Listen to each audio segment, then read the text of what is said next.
Hello, friends, and thank you as always for visiting the Legend Sports Universe YouTube channel, Legend Sports Universe, where legends play forever. This is the opening card of the Legend Sports Universe Boxing Federation, a hybrid boxing project I will be doing utilizing the classic Title Bout boxing game created by the iconic Trunzo brothers, as well as Undisputed and Fight Night Champion. I did a video detailing the project previously, so I'm not going to go on too long about that here. This is about getting to the fights themselves. The real quick setup for the format of the LSUBF. Each weight class consists of a master pool of only champions in the history of the weight class. To start, a random generator picks 25 champions per weight class from heavyweight all the way down to bantamweight. Those fighters start in the LSUBF. The remaining champions will enter one per 3 months of game time. So the Legend Sports Universe Boxing Federation will have a career franchise mode feel to it, the way all my other projects here on the channel do. Utilizing Title Bout, each weight class pool to start will feature 50 quote unquote tomato cans, basically low level fighters to fill out the pool. We will then do 500 random bouts in each weight class to start everybody's records. That will set things up for the initial tournaments, which will be held for the top 8 ranked fighters in each weight class. That's where we pick up here.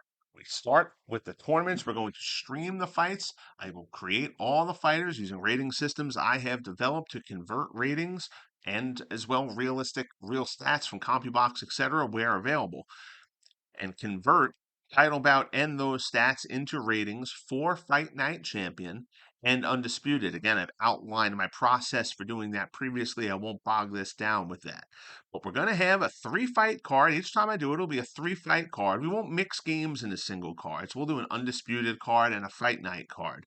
This one starts with Undisputed, and we have a trio of really good matchups to start off here in the LSUBF. We will open up at junior welterweight, where Miguel Cotto, the number 4 seed entering the tournament, will take on the furious pace of Zach Padilla, ranked number 5. We will then move on to junior featherweight, where the number 1 ranked member of the tournament, Manny Pacquiao, 21-0, 21 knockouts, looks to stay perfect. He's going to be very hard to unseed at junior featherweight. For those wondering, yes, Pacquiao will be able to move up and fight in different weight classes down the line, but I start everybody at the weight class they won their first title at. I have a mechanism in place where guys will be able to move up in weight classes if they want to. But we're starting Pacquiao out at junior featherweight. He will take on the tough customer, Jesse Benavides. Benavides will have an uphill climb here. The number 8 seed, 11-2, 11 knockouts. Benavides can do some work. But against Pacquiao, he is a heavy underdog entering this fight. And then we move on to the main event of the evening, a fight that happened in real life 3 times, actually, one of boxing classic trilogies. Tony Zale, the number 3 seed in the middleweight division, 11-0 with 10 knockouts, will take on Rocky Graziano, the heavy hitting Rocky Graziano from New York City. Number 6 seed, 13-2-1, 12 knockouts for the Rock. So we're going to do a little something here. I think boxing lends itself to this more than my other projects. We're going to do something called the fourth wall. Fourth wall is basically designed to just be a little look behind the scenes, what's going on with the title bout portion of this simulation in the LSUBF, because I'm not going to be broadcasting the title bout stuff, so I'll give you records, but also to provide a little bit of history about the fighters, as I've talked about with this project. I'm going to do a deeper dive than a lot of people do with these boxing matches, where it's not just going to be the superstars. You're going to find a lot of guys in these fights who you may not really know anything about. So I'm going to look to give you a little bit of a background on those guys here with this fourth wall little brief that we're going to do before each bout. As mentioned previously, This is going to have career stages for the fighters. That is executed in Title Bout as they move through their careers from beginning to pre-prime to prime to post-prime to the end of their career. And you'll see at the present, Miguel Cotto is listed as being at pre-prime as his career stage. Zach Padilla is evaluated as being in his prime. So you'll see Padilla there with an overall rating of 8 in Title Bout. 8 is a very good fighter. Basically, your champions usually get to a level of starting at 7. Your elite guys, Ali, Hagler, all those kind of guys are up in the 13s, 14s, and 15s. But a lot of really good fighters in history settle in somewhere between 9 and 11, that kind of thing. So Cotto, when he gets to his prime at junior welterweight, he'll be a 9. But for now, he's a 7. So when we ran the 100 sim test in Title Bout, Padilla won 59, Cotto 35. 6 of them were a draw. So Padilla enters this as the favorite entering into this bout by virtue of the career stage. We take a look here, their best wins so far. Miguel Cotto, a 5th-round knockout of the tough customer Irish Leroy Haley, which is a funny nickname for Leroy Haley, as he's a black guy with a fairly decent afro. But that's the nickname anyway. Dia has fought better competition to this point than Cotto has. He's lost bouts early in his career. He fought Zab Judah and Wilfred Benitez in the first 5 bouts of his career as we were doing the test runs. So the best win for Padilla to this point, a 4th-round stoppage of tough Filipino Pedro Adige Jr. As far as a little quick bios on both these guys, most of you are going to know Miguel Cotto, Puerto Rican legend. He held world titles in 4 weight classes. At junior welterweight, he was 21-0 with 17 knockouts in real life, showcasing devastating body punching and relentless pressure. He transitioned to welterweight and beyond, earning a career mark of 41-6 with 33 knockouts. As for Padilla, Padilla's nickname Zack Attack, a relentless junior welterweight with unmatched stamina, compiled a record of 24-1-1 with 14 knockouts. He was a perfect 12-0 at junior welterweight. Padilla won the WBO title in 1993 and made 5 successful defenses before retiring in 1994 because of a head injury.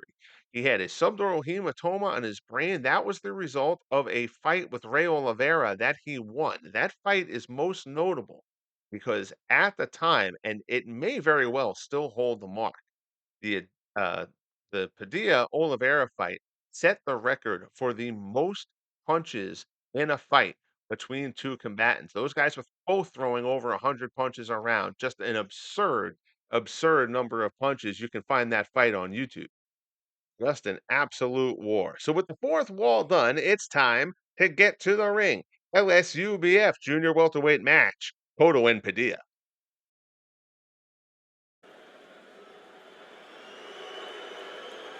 So the combatants ready to head down to ring for this opening match. Miguel Cotto, Zach Padilla, Junior Welterweight Tournament. Cotto, the 4 seed, 13-1-1.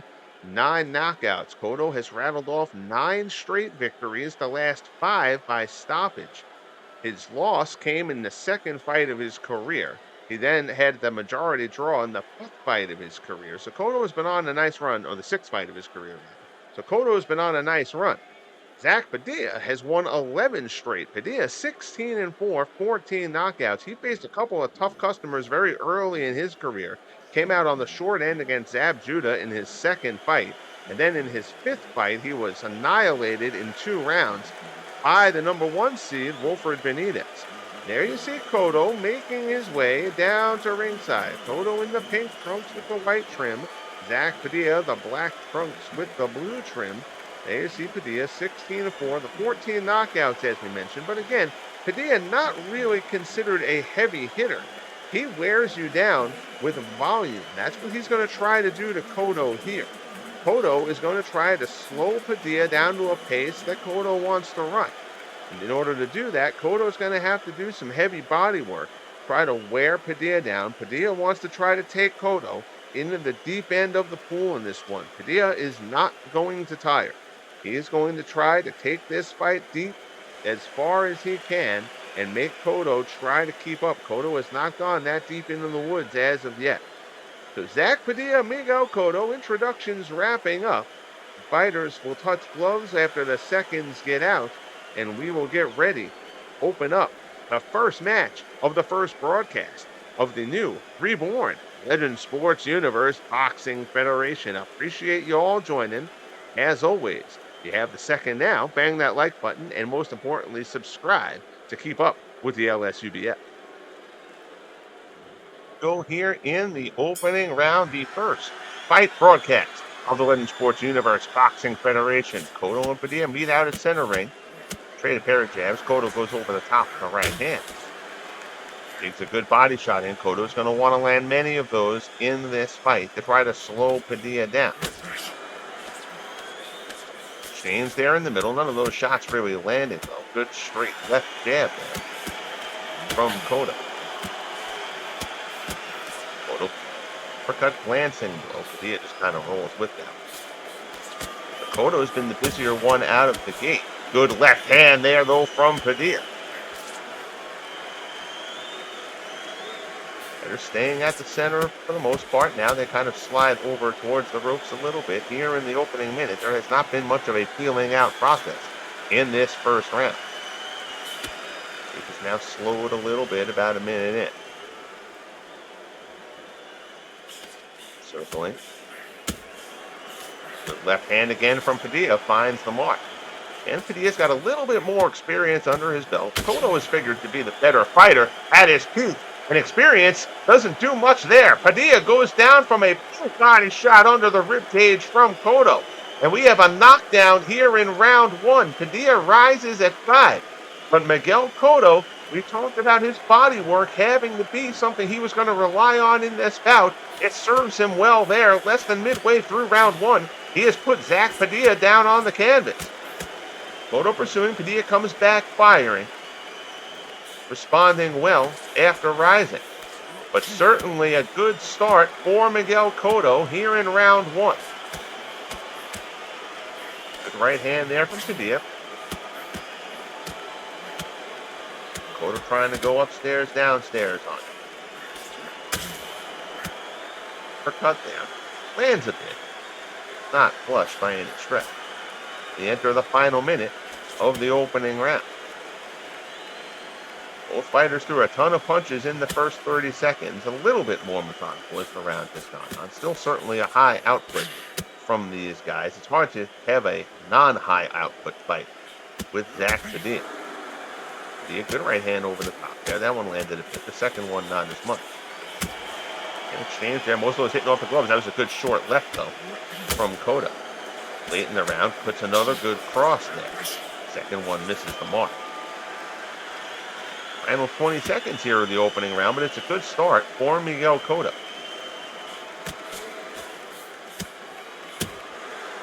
Good jab there from Padilla. Creates a little bit of distance, comes back in a little bit. Fighters exchange, not much lands there in those final moments. And the bell sounds to end round number one. So what we're going to do is we're not going to sit through a minute between rounds here. What we'll do is we're going to kind of flip these 20 seconds in to the between rounds conversation here, and we'll kind of get things rolling for round number two.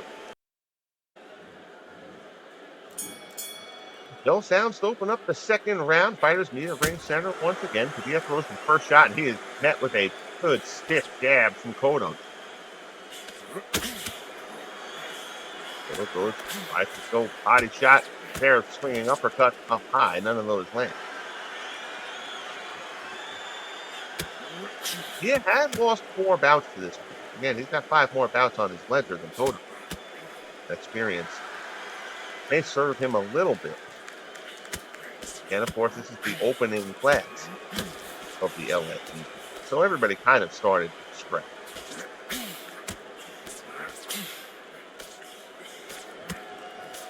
Work inside, nothing real significant landing there. I think it's 50 seconds into round number 2.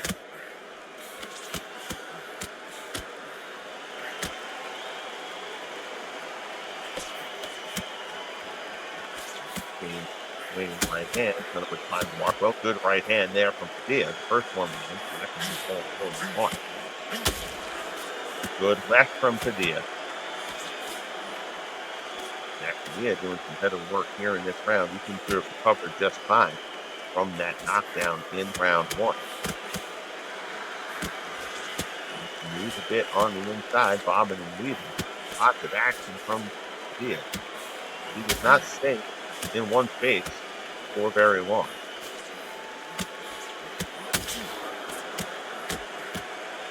Cotto doing some heavy work though. Cotto firing a number of punches. So kind of thought that Cotto may try to slow Padilla down, but to this point, Cotto is matching Padilla's output. Let's see if he can keep that up over the 10 rounds. That's a bit of a dangerous proposition, feels like, for Miguel Cotto.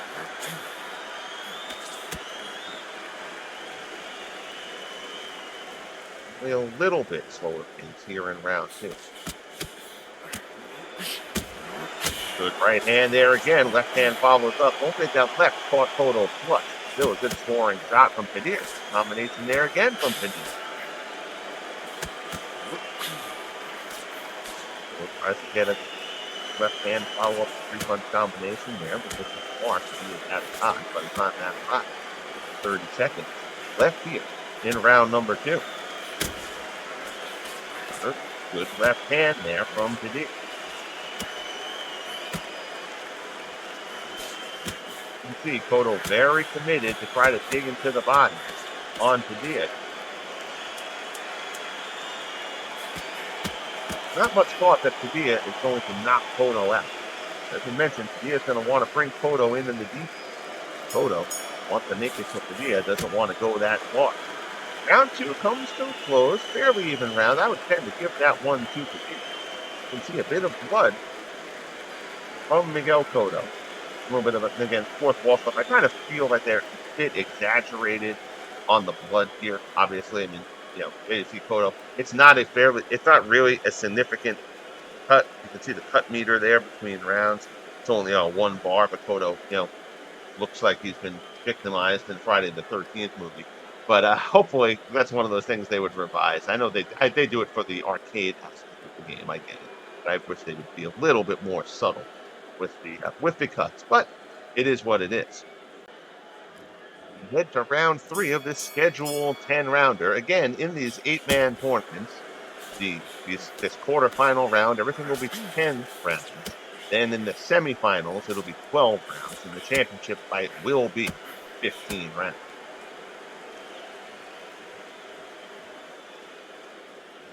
You see a little bit of a slower pace again to start off the round. Guys kind of separating and coming together and throwing flurries. In the first, they didn't kind of create that space. Quickly seen.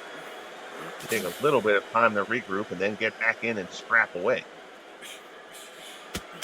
40 seconds into the round, left hand over the top there. Cotto caught it, but didn't catch him flush.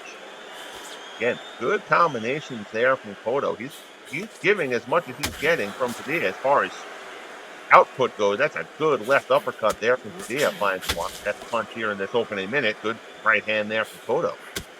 Lands as well.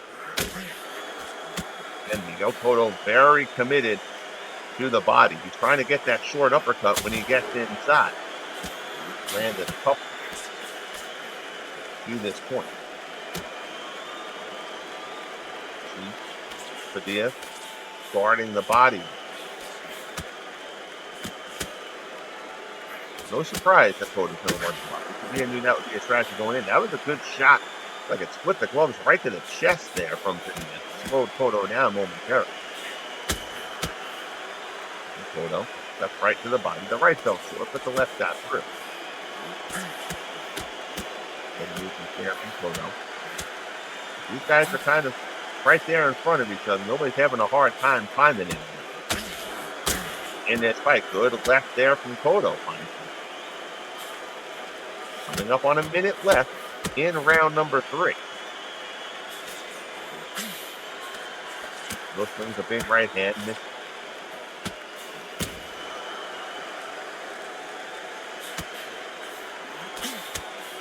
Here goes for the uppercut. That was it. Cotto is going kind of high. He's swinging over the top there on a couple of shots. Going to go jab it straight up high. He is slipping underneath. The combo up high. Cotto can't find the mark. Certainly having more accuracy when he works the body than when he's working up top. Good shot there from Padilla.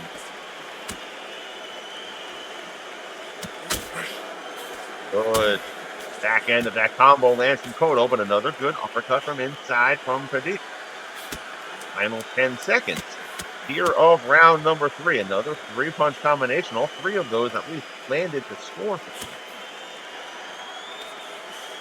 Coming in the final moments of the round as the bell sounds. Then round number 3. You can see both of these guys, again, they're right in front of each other. They're taking shots. You got some swelling on both fighters. Again, that cut that Cotto has, not getting any worse at the moment. But you can see signs of swelling, something to keep an eye on as the fight moves forward. Just head to the center for round 4. There you'll see Dia, ringside observer, taking that 3rd round. Cotto took the first 2, again scoring the knockdown in round 1. You believe the CompuBox scorecard. Miguel Cotto with a 2-point lead in the bout. Here opening round number 4. Left to the body there from Padilla. See if Padilla, after taking round 3, according to CompuBox, can build on it.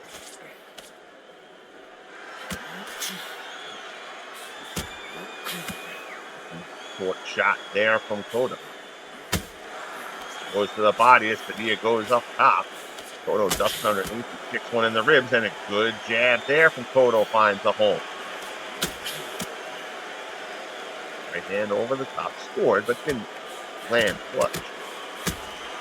Good start for Cotto, but a good right hand there from Padilla gets Cotto to stop punching.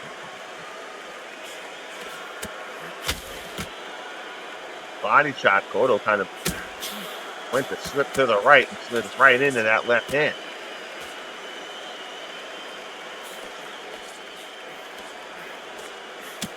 Going inside, nobody lands anything there. Keeps his right hand.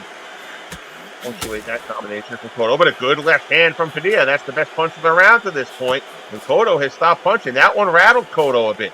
Padilla coming in, trying to dig to the body there. Cotto covers up. Seems to kind of start to get his wits about him a bit, but that was a good stinging shot from Zach Padilla. 15 left here in round 4. Good scrap so far between Cotto and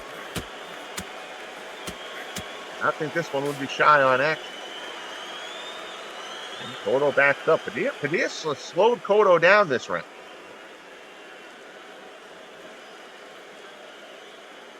This is the longest stretch we've had without a meaningful punch there. Cotto lands a jab. Near the ropes, Cotto makes sure to not caught against the ropes.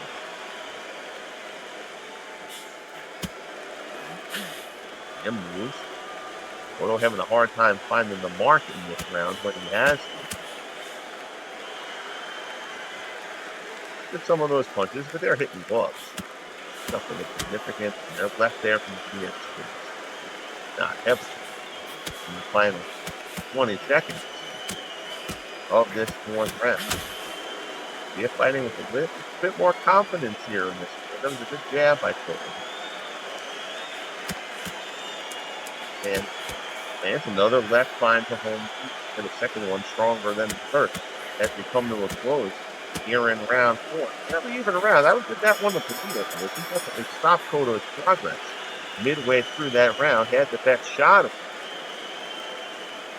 So Padilla, again, if we're going to base anything on the ringside CompuBox scorecard, that would put him back within a point of the fight. Again, both fighters dealing with some swelling around the eyes. They've eaten some heavy leather here in the early going of this fight as we get into the middle rounds.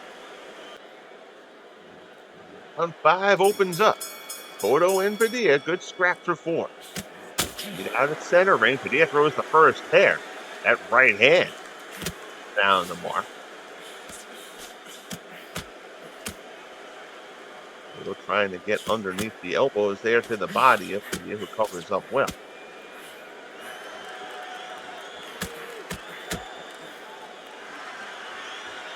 Cotto committing to the body work. Padilla doing a much better job defending that at this point than he was earlier in the fight. Again, Cotto dropped Padilla in round 1 with a body shot right under the ribcage. Put him down for a 5. He has responded well from that. Doesn't seem to have any lingering effect.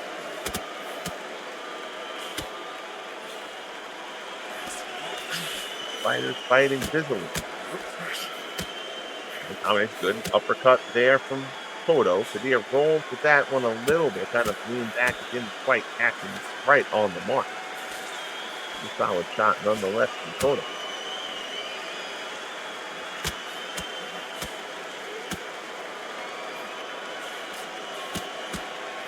As the fight has gone on, fighters been taking a little bit more. Back off. Calm down a little bit. A little here for this last stretch. Nobody's really getting outside the phone booth. There you see Padilla back off a little bit. Cotto comes in, double jab there.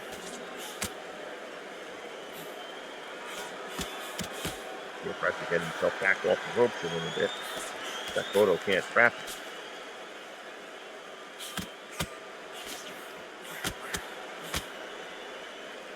It's that right over the left-hand guard. Decent job from Cotto here. In this 5th round, would appear.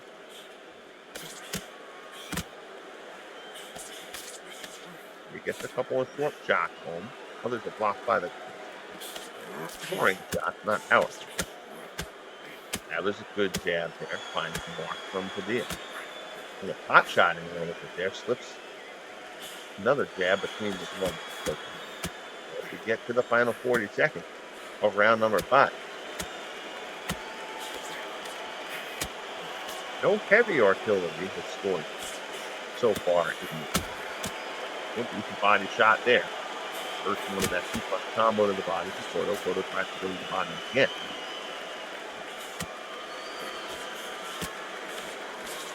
These punches seem to have a little less spark on him here in this 5th round. But Cotto, who backs off, and Padilla goes to stalk. Gaining moments of the 5th.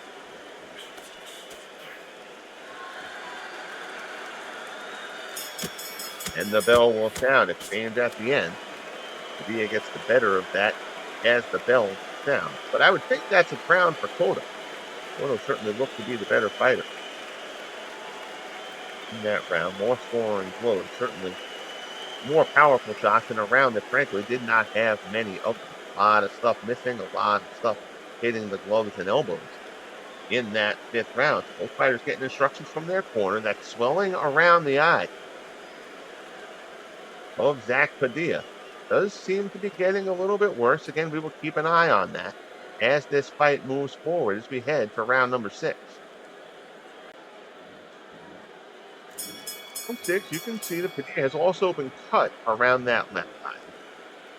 Both fighters have drawn blood in this one. Opening body shot there from Padilla's a good one as they meet out at ring center. But it's the swelling that's posing a bit more of a problem for Zach Padilla at this point. Cotto doing the stalking at the moment. It slips.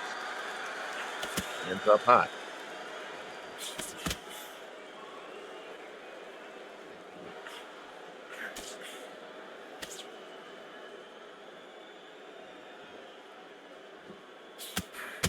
And left in the round. Combination there from Padilla.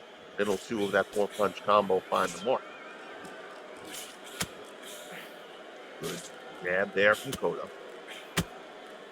Another one scores. He again tries to take the body. Cotto doing a better job covering up.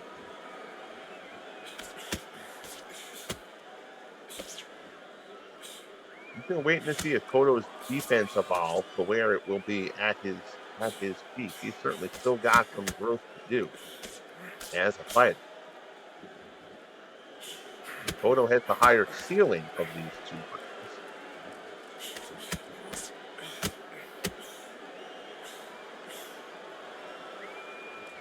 Either at their feet. Yeah, the little one would think that Padilla, 20 fights in, is kind of settling in to the fighter he's going to be. Oh, good shot there. Finds the mark. Caught him coming in. Good body shot.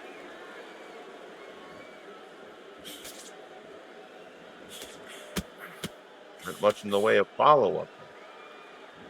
You can see fighters starting to feel the weight of the action to this point. That's a good jab. Cotto kind of fired off that jab as he was stepping in and found home point on and trying to work the body. He has got those elbows tough. And really conscious. Good left cross there from Cotto. Not Cook, rather. Tries off a couple of jabs there, and Padilla doesn't really react to those. So Cotto doing some damage here in the final minute of round number 6.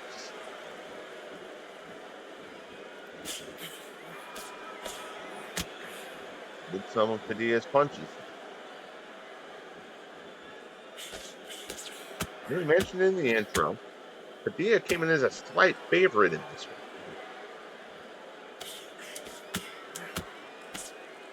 Largely by virtue of his experience, even though Cotto, slightly higher ranked fighter. So you might be seeing an evolution of Miguel Cotto here in this bout with the gritty, tough Zach Padilla. Round 6 comes to a close. Again, good scrap going. See some of the swelling around the left eye of Miguel Cotto. Starting to build a bit. That cut hasn't really gotten any worse on either fighter. Again, if you're just tuning in, the cut animations here in Undisputed a little bit exaggerated, to say the least. So a shame that neither one of these guys' cornermen feel the need to wipe the blood off their chests. We digress. So we get ready for round 7 here. We'll see what these guys have left in the tank. It's been a good one to this point. We'll open up round 7. You'll see CompuBox scorecard gave Cotto the last round. They gave the 3 prior to Padilla. So we've got a 1-point fight at this point if the CompuBox scorecard is accurate. Which, if you're interested and have not seen it yet, it is not always. Which is good. I would not want to absolutely know the results of the fight before we get to the end.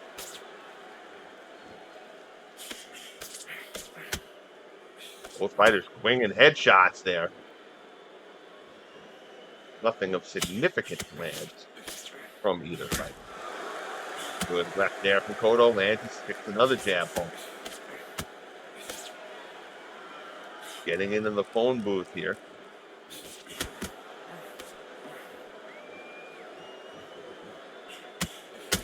Good left, double left from Padilla. Both of those scored. The second one particularly certainly seemed to catch Cotto clean.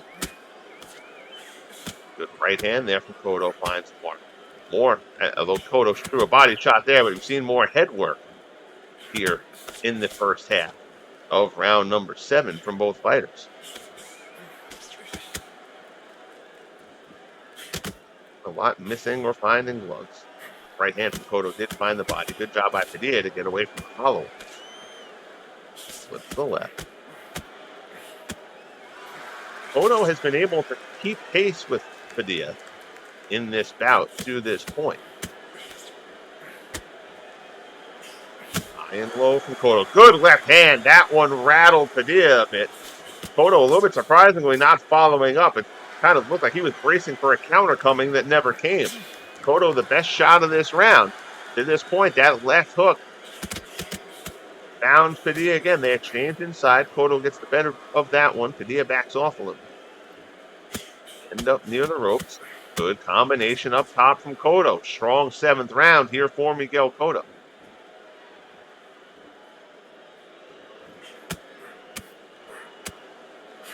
Left from Padilla. They land. Don't seem to have too much starch on them. Left landed. Let's get into the final 30 seconds of round number 7. Tried to catch a ducking Padilla with an uppercut. Just tipped by the ear there. Missed the mark.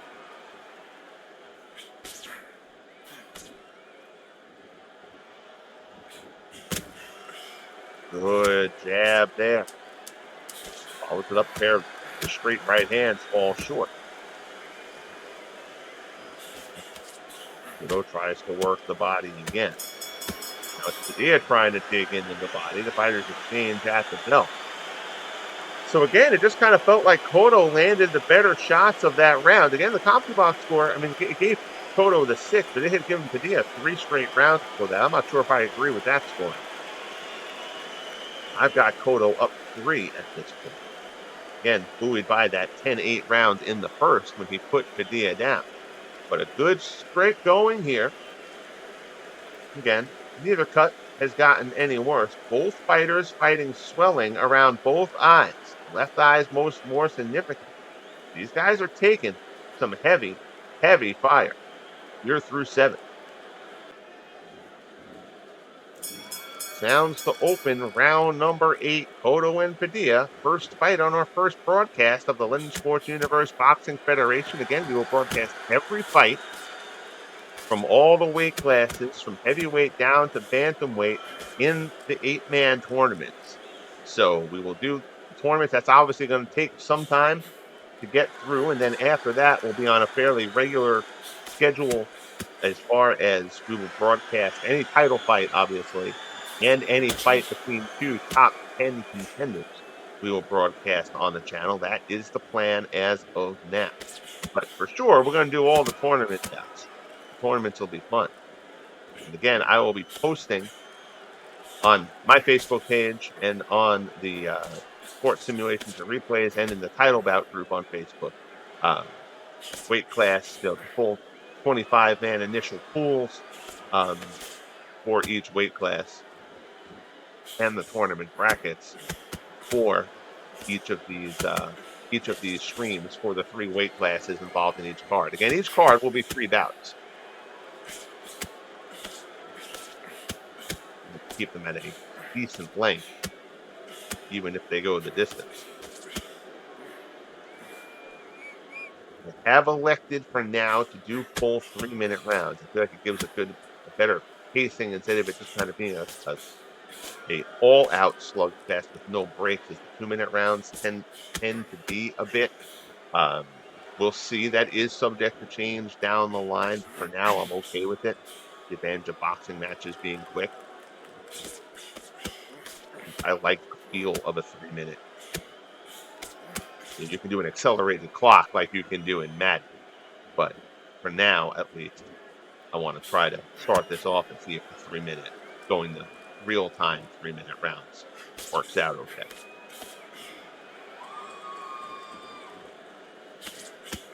50 seconds remaining in round 8. A fairly uneventful round to this point as far as significant blows. Both guys are fine. Good. Oh, go. Cotto just triples up with the left hand.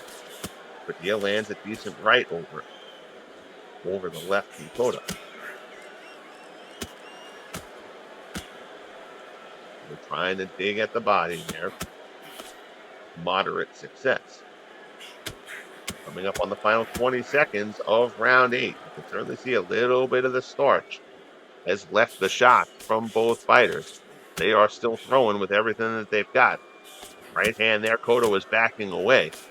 Lands on jaw, and then Padilla catches him with an uppercut. Good body shot there from Cotto. That's Cotto's best shot of the round. Here as we get to the final moments of round number 8. Bells down. Both punches after the bell from both men. Get a little bit of an admonishment as they head back to the corners. The crowd enjoying this one. This has been a good fight to open things up with. You knew there wasn't going to be boredom. These two going at it. Cotto has matched Padilla's energy level. So far to this point, did not really think he would be able to. He has shown signs of slowing down a little bit. Padilla did want to bring Cotto into the deep end of the pool, as we mentioned in the intro. So now we're going to see if Cotto can get this to the finish line in a fight I believe he is ahead in. Two fighters off their stool as we head to round 9. A little bit slower coming out of their corners. Padilla lands the first shot of the round of left hand. Up high, Cotto, good work up top. And 3-4 punch combinations there up high from Cotto. Not all of them landing, but he's certainly keeping Padilla a bit on the defensive. Just looking for a little breath catch in there. Cotto moving like a guy who feels like he's in control. It's not a wide margin, but I do believe that Cotto is probably up 3. Solid 3 points, even on a generous card for Padilla.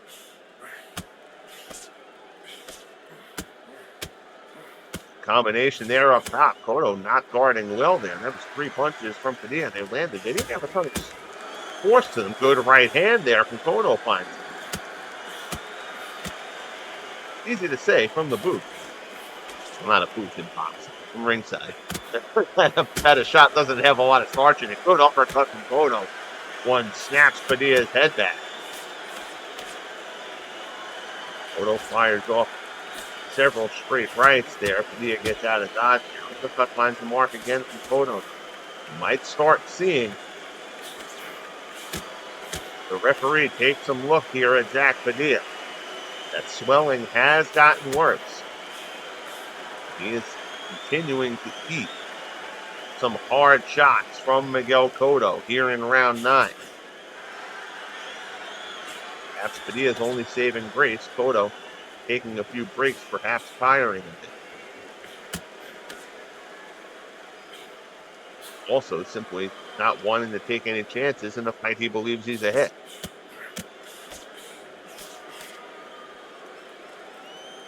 Padilla evades a series of blows there from Cotto. Decent left hand from Padilla, but Cotto answers it right back. The uppercut there as Padilla backs off, finds a home. Final minute of round number 9.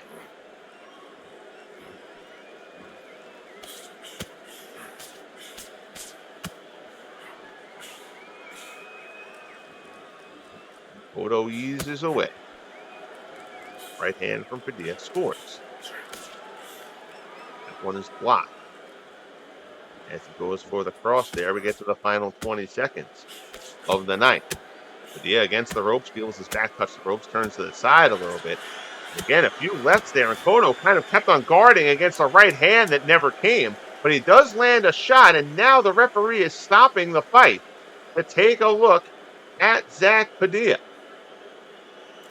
Padilla says he can go, and that's going to get us to the end of round number 9. So they give that eye a check for Padilla. Again, the swelling has been a growing issue over the past several rounds.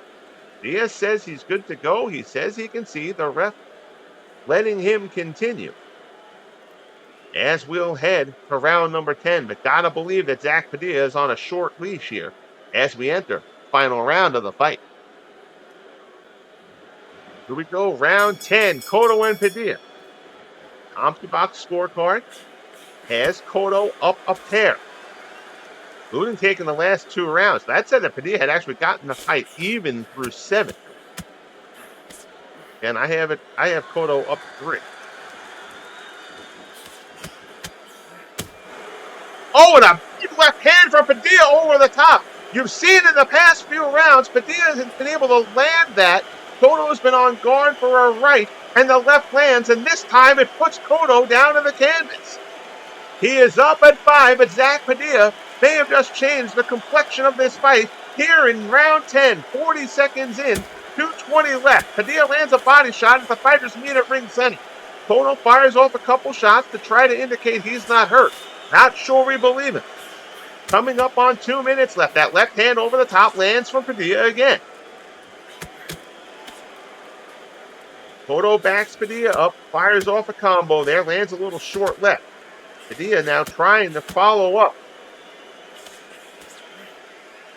Cotto guards effectively there. Sidesteps there, glancing blow from Padilla. Right hand there, lands winging that left again. Cotto gets out of dodge. Goes up top, right hand there from Padilla land. Between the gloves, Cotto backs up against the ropes. Padilla goes in on it. Lands another left. Cotto circling around. Cotto's corner telling him to move, but Miguel Cotto is a warrior. He's going to fire back. Short left lands, right hand lands. Good uppercut from Cotto. Lands the uppercut and then 4 lefts fire. They don't really find a home, but they do keep Padilla at bay from pursuing. Minute 10, left in round 10. Padilla wings a right hand, misses the mark. Another straight jab there from Cotto. Body shot from Cotto. That one hurt. Padilla gets in, tries to dig. Again, go for that left up top. Cotto has not done a good job over the last few rounds. Good short uppercut from Padilla. Cotto has not done a good job the past few rounds guarding against that overhand left from Zach Padilla. 40 seconds left in the fight. Good, strong 10th round here for Padilla. It stands as a 10-8 round right now. He may need and want more than that, though. 30 seconds remaining. Cotto starts to back off, but then comes back in. He knows it's a 10-8 round against him as well now. And what he thought may be a comfortable win may now be a little bit more tenuous. 15 seconds remaining in the bout. Fighters standing in and exchanging. Good right hand from Cotto. He backs away before Padilla can land the body shots. Goes again with that triple jab up top on the left. Final seconds of round number 10. Cotto and Padilla embrace in the middle of the ring. So we have our decision, a majority decision for Miguel Cotto. Cotto ekes out the victory over Zach Padilla. A game effort by Padilla here. Again, a 10-8 round in that 10th for Padilla. Draws him level on one card, within a point on the second, within 2 on the third. 95-94, 95-93, 94-94, and Miguel Cotto advances in the junior welterweight tournament with a majority decision victory over Zach Padilla.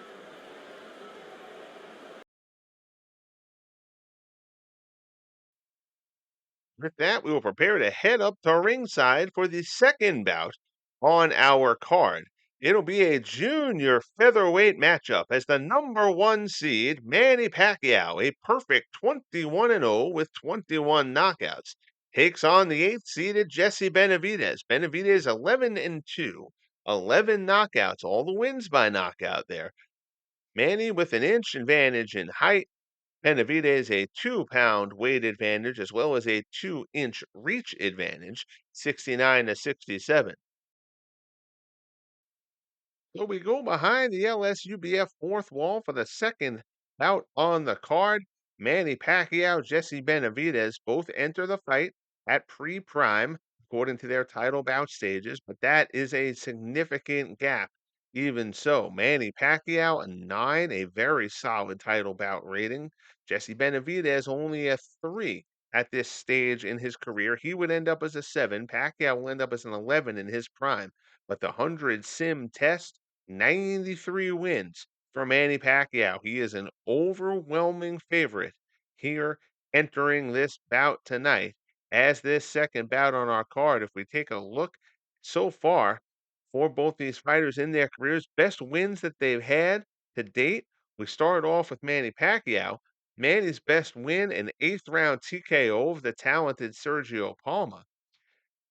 Benavides has lost. He got absolutely hammered by Victor Callejas. The reason this Manshapur victory, a 10th round TKO, is such a good win for him is because that was the fight after Callejas smoked him.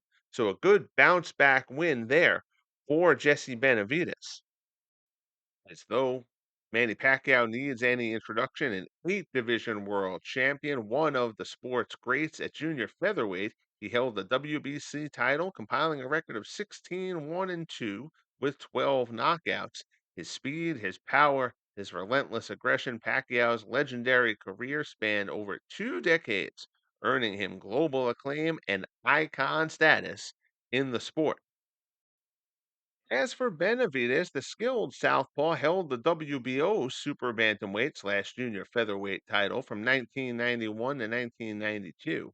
At junior featherweight, he compiled a record of 12-2-1 with 5 knockouts. Known for his technical ability and resilience, Benavides retired with a career mark of 45-1 with 25 KOs. Here we go, ready to get underway. 10 rounds, junior featherweight tournament, number one seed, Manny Pacquiao. Pacquiao, a perfect 21-0 at this point with 21 knockouts. Jesse Benavides will face him. It's a tall order for Benavides. He's the number 8 ranked junior featherweight, 11-2, a somewhat surprising 11 knockouts as Benavides is thought of as a solid but not great puncher. He has not faced a lot of top competition to this point. And the best fighter who he fought, Victor Callejas, smoked him in round one. Pacquiao has the inch advantage in height. Benavides a 2-pound advantage in weight. And there you see Manny Pacquiao will take the ring first. There you see it again. 21-0, all wins by way of knockout. He entered the LSUBF as the presumed favorite in the division. He enters the tournament as the number one seed. There you see Benavides. Benavides will not go quietly into the night. He's going to stand in there with Pacquiao and try to wear him down, but Manny's speed and power advantage is expected to be a bit too much. Benavides' hope is that perhaps you can steal a knockdown against Manny. Manny can get caught off balance and suffer knockdowns even if he's not overly hurt. Benavides will likely need to have any chance in this fight to get Pacquiao off his feet at some point in the bout. But again, it is a tall order being asked of Jesse Benavides. Finishing up the introductions, Benavides greeting the crowd. Seconds will get out. Fighters will head to the center of the ring and touch gloves. And we'll get ourselves underway here for the second of this 3-bout card. Kicking off the Legend Sports Universe Boxing Federation initial tournaments. Earlier on, at junior welterweight, Miguel Cotto earned a majority decision win in a fantastic clash with Zach Padilla. Pacquiao comes out firing right off the bat. And Benavides answers, goes high and low.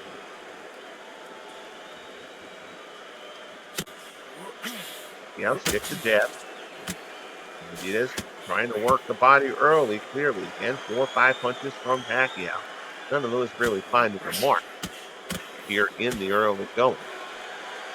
And he would love to try to steamroll his way through Benavides. I'm not sure that's going to happen. I think this is probably the more likely result here is Pacquiao probably wearing him down. And he's certainly the aggressor here in the early going.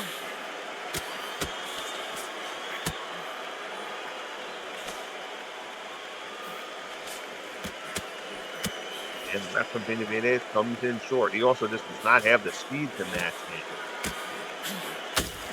Coming up both speed and power. There's a good left hand from Pacquiao. Best punch here in the first minute and change of the round. Another good body shot from Pacquiao. Good uppercut from Manny. Pacquiao finding his rhythm early here in the opening round.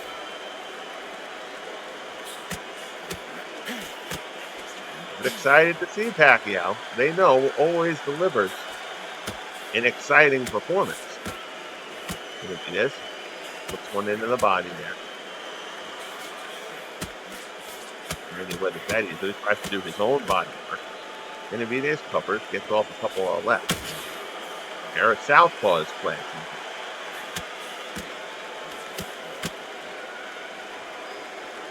Be able to land the straight left up top. Can't knock with too much authority. And he gets a couple through there. Again, 4 or 5 punch combinations from Manny. Benavides trying to dig into the ribs. Manny blocking, not having any of it. 45 seconds left here in the opening round.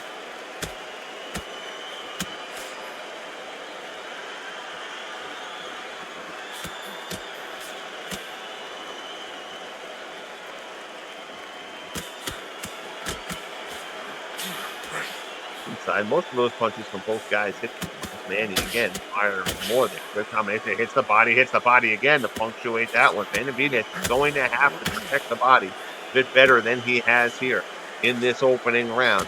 He is not going to stick around here long. Good uppercut from Pacquiao.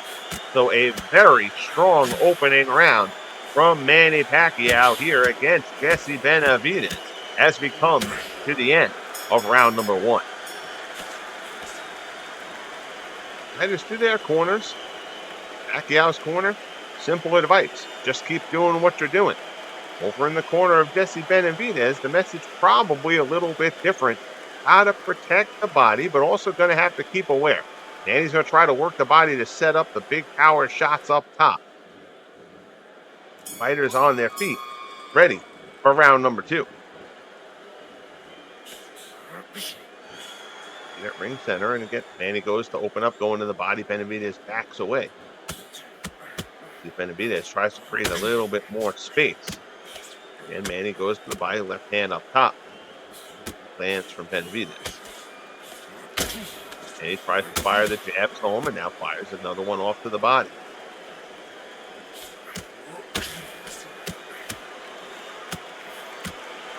Benavides firing off forward left. Again, he's given up such a speed advantage here to Pacquiao. As most fighters do. Good exchange in the middle. A lot of hitting each other's arms and gloves there. Both fighters slip a couple through. That's a good shot from Benavides, but Pacquiao answers it right away. Kicks again to the body. Left. From Manny to the body. Oh, good combination up high, though. Good jab, and then a fired off left hand from Benavides, and that stops Pacquiao's momentum momentarily. Manny shakes it off now. Fires off a series of blows. Try to get himself back on the horse quickly. Big shots up top there from Manny. Manny trying to land something big up high. Benavides up to the task. Slips an uppercut in there. Benavides doing a little bit better work here in round number 2, although Pacquiao out dictating things. Another good uppercut from Pacquiao. That one snapped Benavides' head back a bit. Benavides lands a left. That one kind of, Manny stepped in on, and the second one there landed a little bit short. Connected, but didn't have a lot behind it.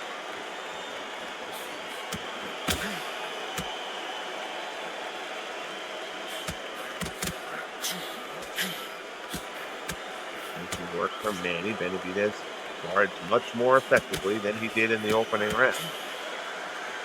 And to the left there as we come up on 50 seconds left here in round number 2.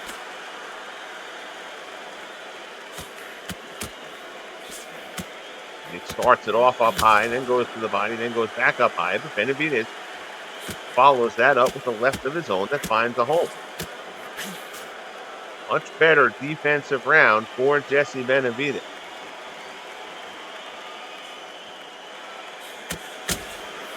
Oh, and a good combination there from Manny. Benavides is in trouble, and down he goes. Quick 1-2 from Manny.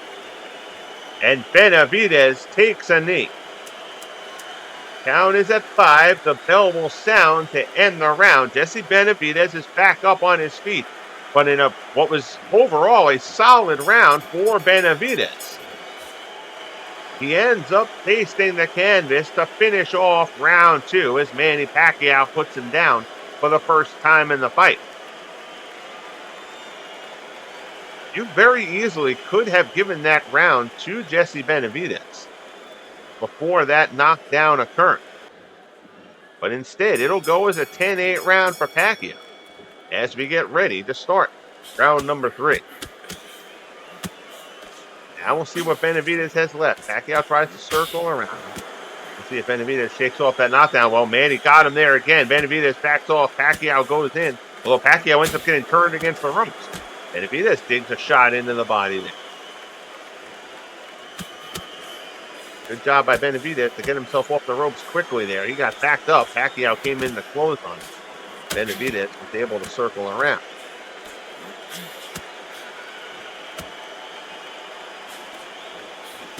Benavides trying to work through the body a bit, perhaps take some of the starch out of Manny. That's easier said than done. Good left from Pacquiao, finds the mark again. Digs another one into the body that time.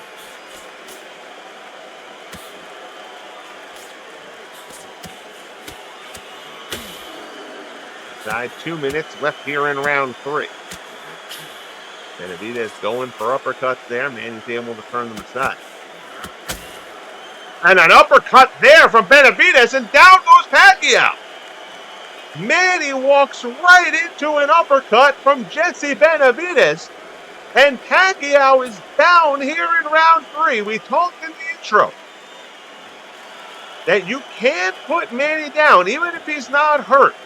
The speed, the bounce in his step, you can catch him off balance and put him on the canvas. Benavides just did. Pacquiao comes out swinging after getting to his feet, but Jesse Benavides may feel like he just got himself into this fight. 10 left in round 3. Pacquiao not acting like he's hurt at the moment. But that uppercut caught him perfectly. Manny kind of doing that step jump in to try to get close on Benavides, and Benavides put that uppercut right on the button.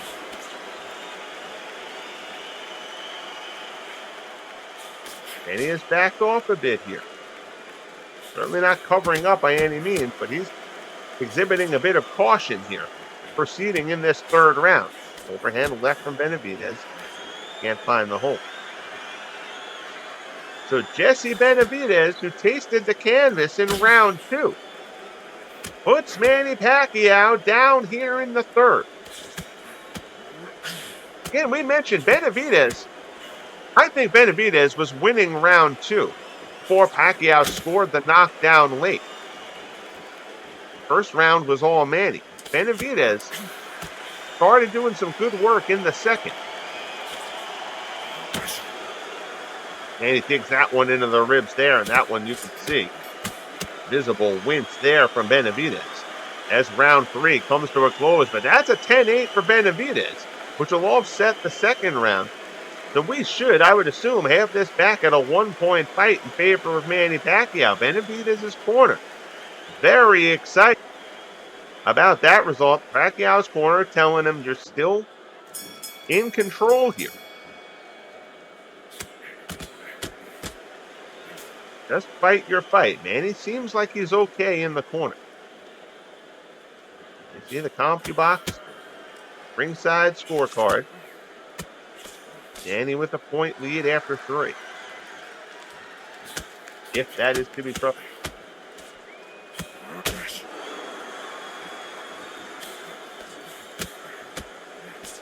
Yeah, again, Benavides is trying to land that overhand left.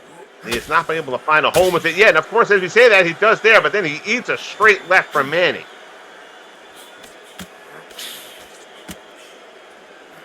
Pacquiao at times can be accused of being a little too willing to give one to get one.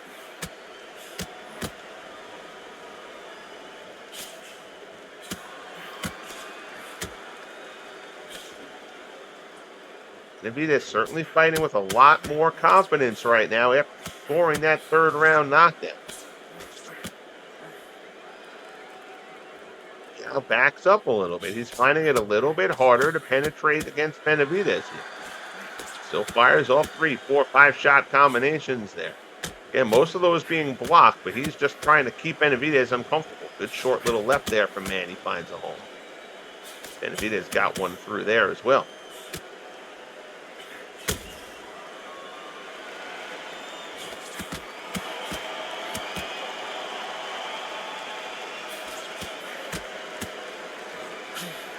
Little uppercut inside from Benavides.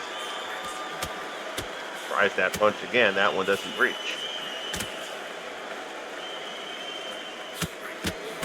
Benavides doesn't want to get caught on the end of those explosive Pacquiao left hands. And he's trying to create some distance, then kind of find the range. Benavides trying to throw him off that pattern. 50 seconds left here in round number 4. Good left there from Pacquiao.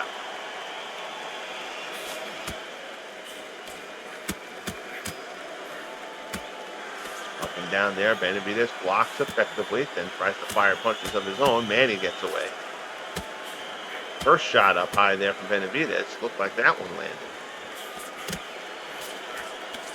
Inside, final 25 seconds here of round number 4. Shot digs in there. There you hear. Final 10 seconds of the round. Benavides goes for a double in the body. Pacquiao blocks. Tries it again. Second one landed. Manny lands a short uppercut inside there. And that'll take us to the end. Fighters both exchange at the bell.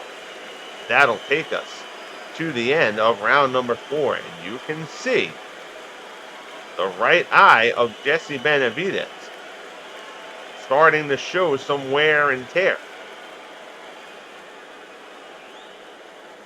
Both fighters looking like they've kind of felt a little better than they felt at the end of that round. Both guys looking a little weathered in the corner there. The concern now for Benavides' corner, that's swelling around the right eye. He steps back. Manny fires off 3 straight lefts that don't land. That one does, though.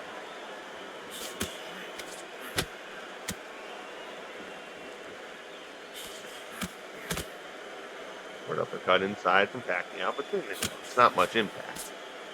What a scoring blow nonetheless.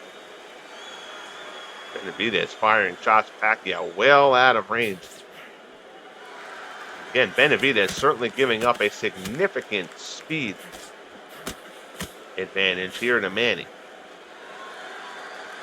Benavides' crew knew he had to fight a close to perfect fight here to have a shot against Pacquiao. Gotten better as the fight has gone on.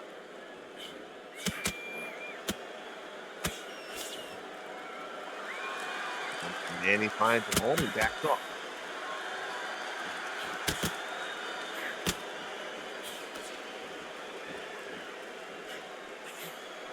Pacquiao is certainly exhibiting a little bit more caution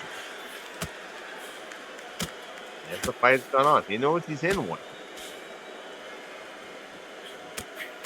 Benavides acquitting himself pretty solidly as the 8 against the undefeated Pacquiao. It's the midway point of the round. Exchange inside. Nothing of significance. Lands there. Decent straight left from Manny lands. The 2 follow-ups both fall a little bit short. Decent shot there. Benavides senses he's getting close to the corner, tries to get out. Moves away a bit.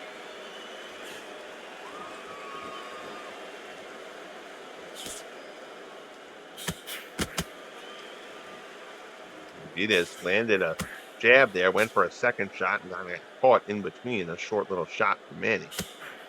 Stopped in mid-punch.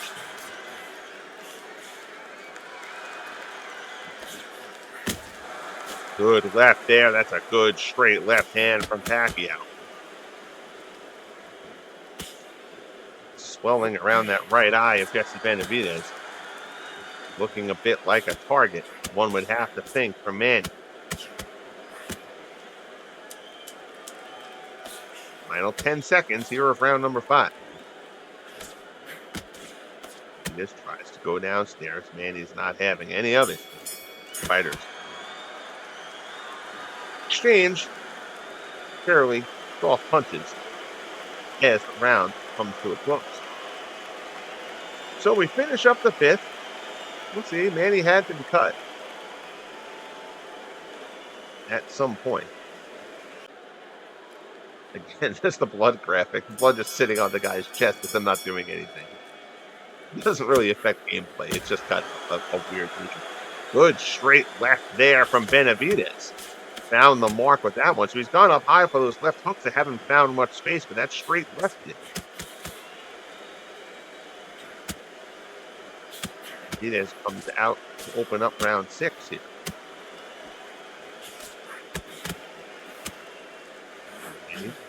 Like doubling up, down and up, and they're going to pause. And Benavides' eye is going to be checked. Giving him a look, he says he's good to go. Fighters wave back together. But now you can tell the swelling around the right eye of Jesse Benavides is on the radar of the referee and the ringside doctors here. See if that forces Benavides to fight with a little bit of an increased sense of urgency.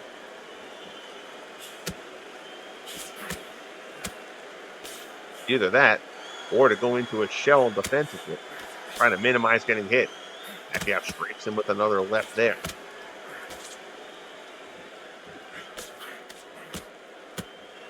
Fighters trying to work the body, both protecting them. Benavides gets that one around the elbows. Takes that one into the rear part of the ribcage. Manny does the same there. Puts that left over the top. And you can see Manny definitely viewing that eye as a target practice, especially now that they've stopped the fight to take a look at the condition of that right eye of Jesse Benavides. Oh, a good left there from Manny. That one landed flush. Benavides eats it. Fires off with a heavy left of his own. So Benavides tries to answer.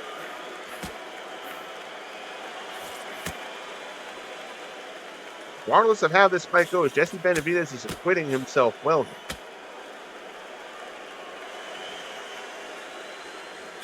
Showing a lot of determination in there against the fighter. Frankly, is a superior fighter to it. The left finds a home. Just puts that left over the top. Manny ducks underneath it. Sticks a short body shot.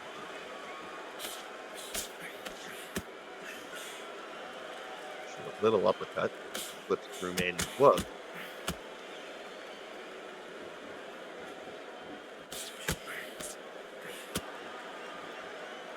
Manny just on the outside of a big straight left hand from Benavides that time. Final 10 seconds here in round 6. And he lands a good straight right there, follows it up with a couple of short lefts. Straight right, the best flow of that combination as the round comes to a close. Again, small cut has been reopened on Jesse Benavides. There you see Manny. Manny's cut has largely been dealt with.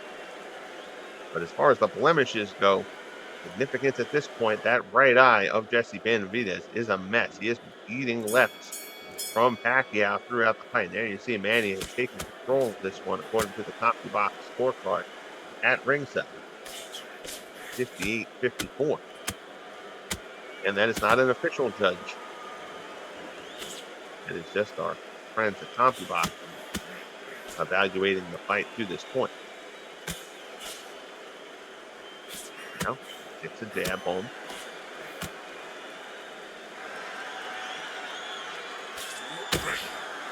Benavides digs in a good body shot there. Manny just keeps on coming, though. Manny's smelling a bit of blood in the water, I got to think here. Fires off. Right finding a home. Again, Benavides guarding a bit more against that Pacquiao left hand. And he's right. Perhaps to find some more opportunities to do a bit of damage.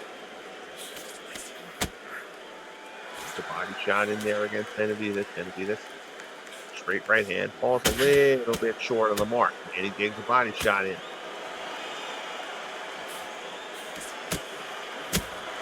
Good left there from Benavides. That's his best shot of the round.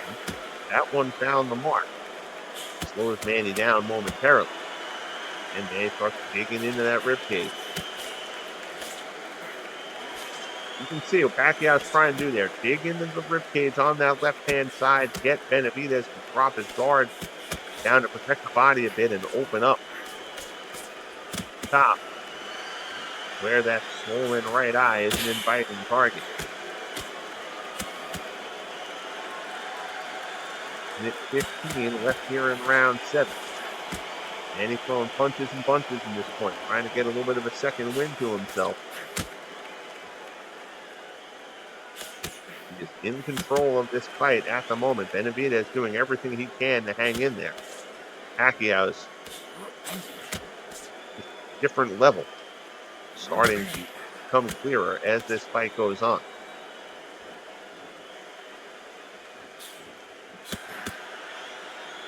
And Benavides kind of lunging with a couple of punches there that fall short. Manny able to stick him afterward.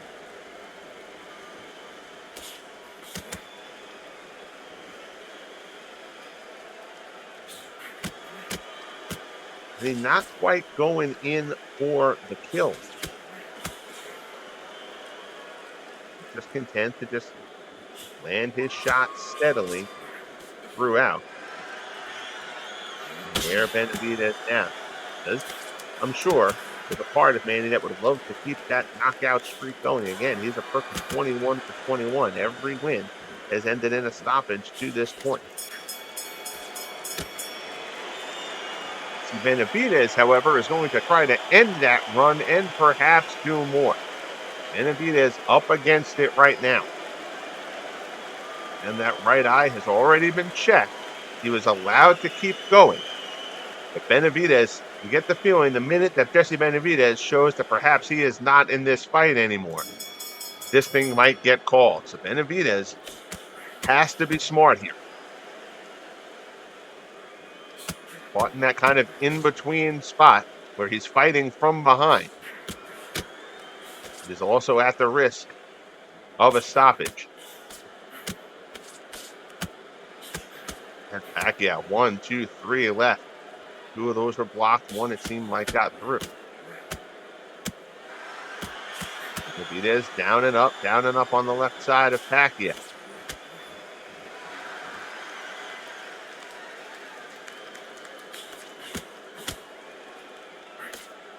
Pair of southpaws going at it.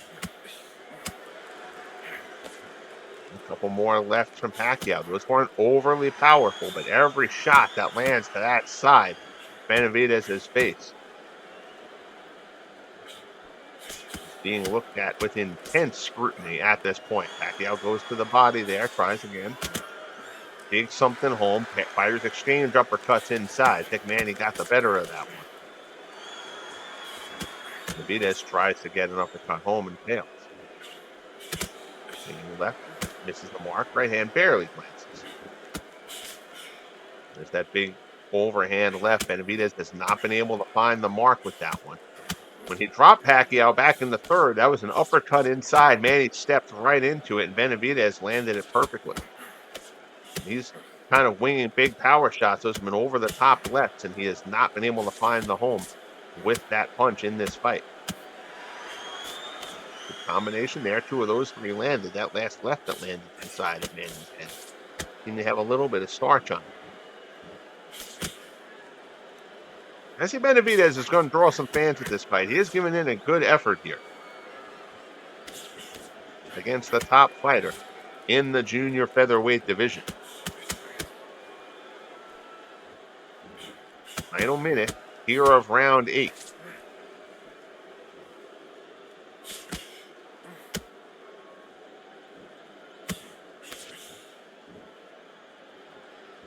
And jab there. Another one short.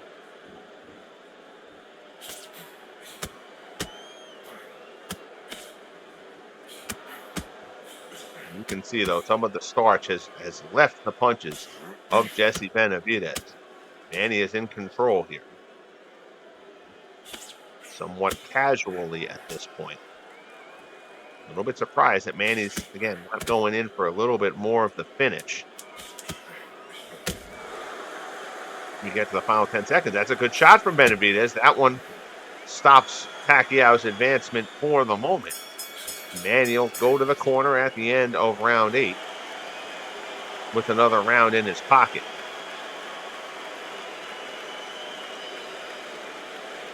Manny's corner, like to see him put a finishing touch on this. Benavides, he is exhausted. He's bleeding a bit more now. Round 9 begins. Pacquiao Benavides here. Benavides fires a few. On the inside.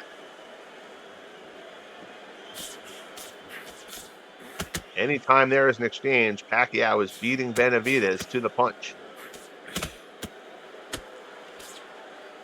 Benavides trying to land something to the body. And he's not having it. Sticks another jab home. Well, Benavides went for that big left and then pulled it back. He saw Manny loading up, caught himself mid-punch. But again, 3 left hands there from Benavides. Manny's guard goes down for a minute, and Benavides popped him well. Another three-punch combination there from Benavides. Jesse Benavides going on sword, and a big left from Manny lands, and we're going to get this one looked at again. That is an odd time for that stoppage, but it is going to be waved off. Benavides had just had a good series of blows there. Manny lands one good left. Benavides seemed a bit rattled. The ref steps in to take another look at that eye, and Manny Pacquiao scores the 9th round technical knockout stoppage. He is 22 for 22. Manny Pacquiao with the TKO win, round 9 over Jesse Benavides. A gutty, gritty effort from Benavides in this one, but he was simply outgunned. He put Pacquiao down in that third, and you kind of wondered whether maybe that could buoy Benavides for a bit. If that could last him over the next couple of rounds, maybe he builds a little bit of momentum and then keeps this fight close, and then you just kind of end up in a war of attrition late. But Manny bounced back from that knockdown pretty quickly, and Benavides was just beaten to the punch for the rest of the night. That right eye got worse and worse. Cut opened late, but the cut wasn't really necessarily the factor there. That was a swelling issue. That right eye practically completely closed for Jesse Benavides. And your winner, moving on, the Pac-Man, Manny Pacquiao. Next, our main event of the evening, and we'll go behind the LSUBF fourth wall one more time on the night to preview the bout between Tony Zale and Rocky Graziano. Both fighters enter this bout. They are set at pre-prime in title bout. Again, both guys, usually prime kind of sets in right around 20 bouts. They're both a bit short of that. So they're both at pre-prime. They are both rated at a 7 in the 100 sim test of Zale versus Graziano. Zale 149, Graziano 146. There were 5 draws. Again, these two fought in real life, an epic trilogy. If you are a boxing fan and want to go back in history a bit, if you're unfamiliar, check out the trilogy between Zale and Graziano. I believe all 3 fights are on YouTube. I might be mistaken. But go check those fights out if you have an opportunity. A classic trilogy in boxing history.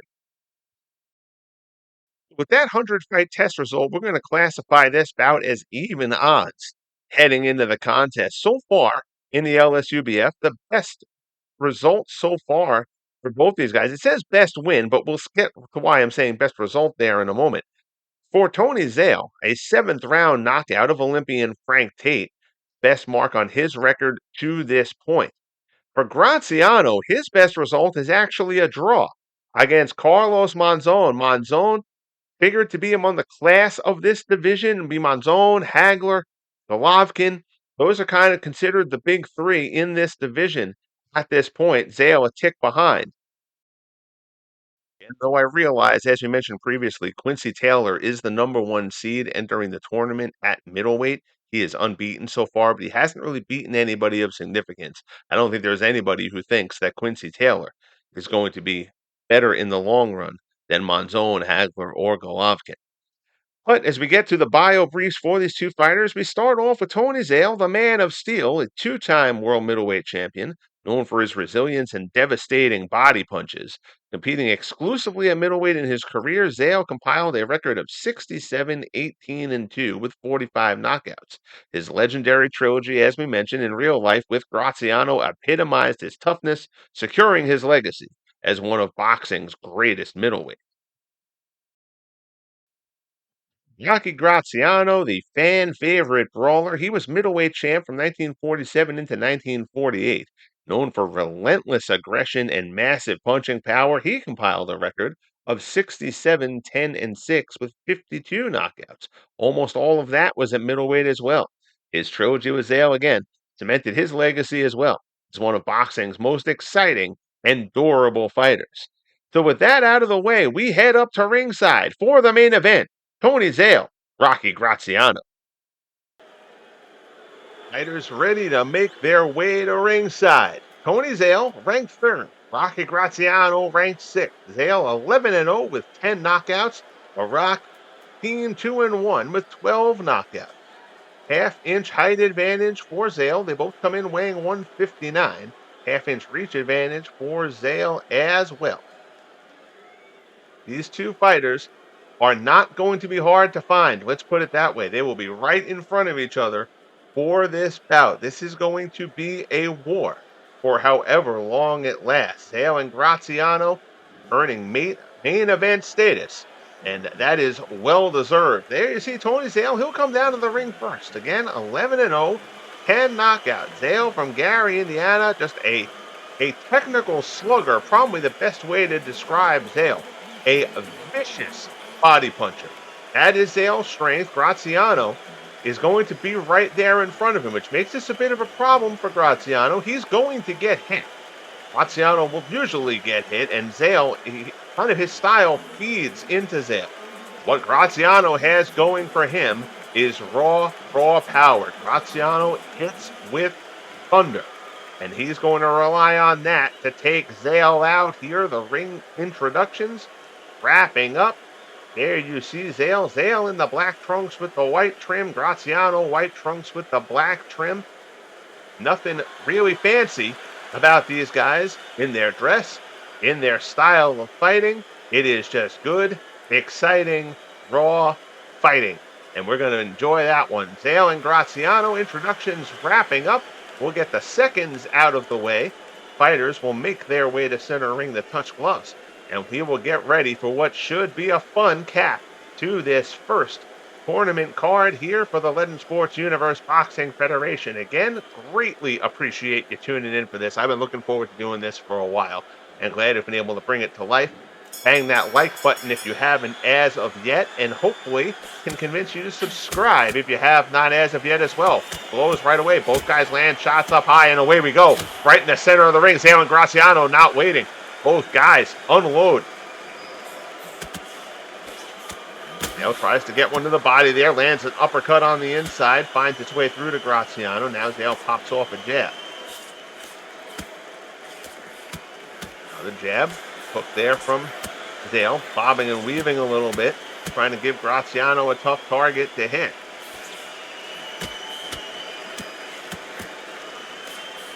Some left there from Graziano finds the mark. A couple of uppercuts, a couple of winging right hands. Nothing lands of any significance there. Good jab there, landed by Graziano. Zale, bang, bang to the body, bang, bang up high, firing away. Good straight there from Graziano.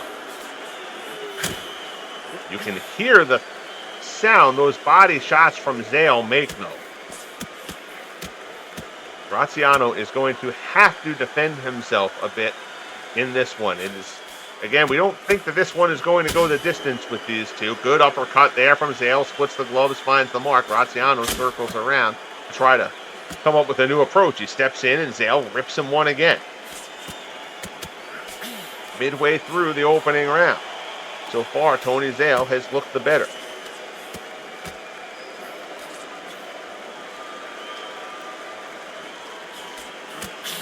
Down again, backs off to regroup, takes a left and a good right uppercut from Tony Zale. Graziano goes for a big uppercut there. Zale slips just in time. Again, body shot, and Graziano ducks under one and then catches what looked like it was earmarked for the body. Ended up catching that one in the face as Graziano tried to duck underneath the first blow. Stayed down there a little too long. Zale caught him with the follow-up again. Body uppercut. Like a rhythm for Zale. Good combination there from Graziano. His best combination of the fight. Landed with a jab and then a good right cross.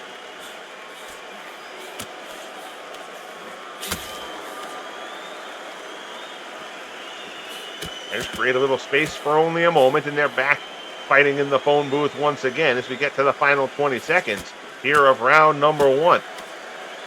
Opening round has gone the way pretty much everyone expected this one would.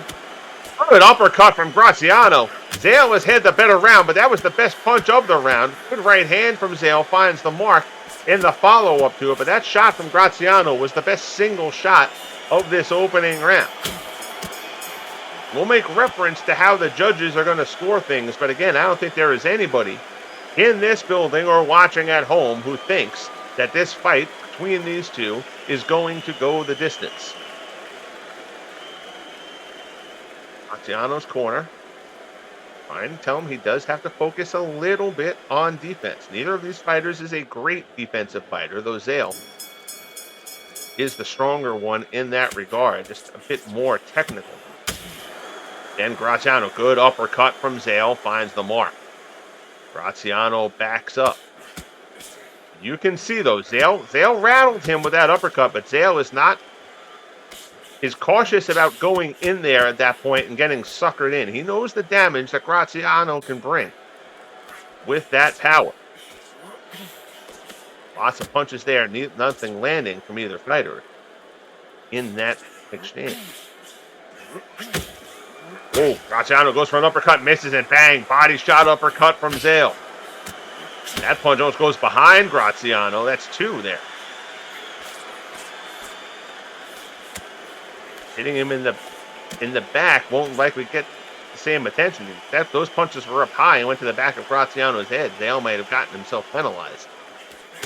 Graziano backs Zale against the ropes there. Zale wants to get out of there.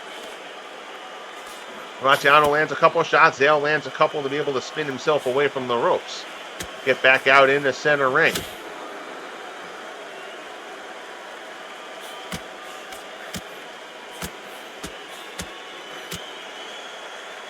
Graziano blocks a series of 6 shots there from Zale. So a little bit better from Graziano on the defensive front.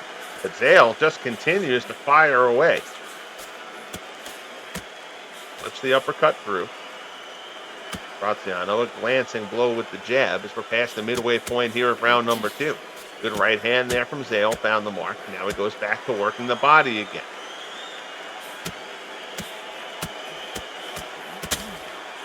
Oh, that last one in that sequence caught Graziano flush. A couple of the other ones glanced. The last one did land well, though. Graziano trying to go to the Zale hallmark of working the body a bit. Zale protects well.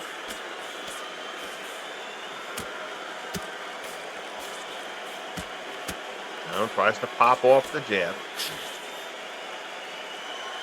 Zale won't deal with it. Both fighters missing a good number of punches here over this last minute. Still throwing a lot. Good short left there from Zale, but Graziano rocks it. Graziano rocks Zale. Zale backs up. Graziano trying to walk him down. Zale covering up. 30 seconds left here in round number 2, and Graziano has Zale in trouble. But Zale with a body shot there gets Graziano off, and now Graziano is the one who looks rattled. Now it's Graziano backing off. Less than 20 seconds left here in round 2. Both fighters have been hurt here in these last 20 seconds. Final 10 seconds of the round. Fighters exchanging at center ring. Graziano backs off. So Zale, who was definitely hurt by that pair of shots from Graziano, comes back with a combination of his own to rattle Graziano. And he might have saved himself getting through the round with that combination. Graziano had Tony Zale in trouble there in round 2. Hell of a fight brewing here. Round 3 begins. Zale and Graziano, and as expected, they meet right out at center ring, and here we go again.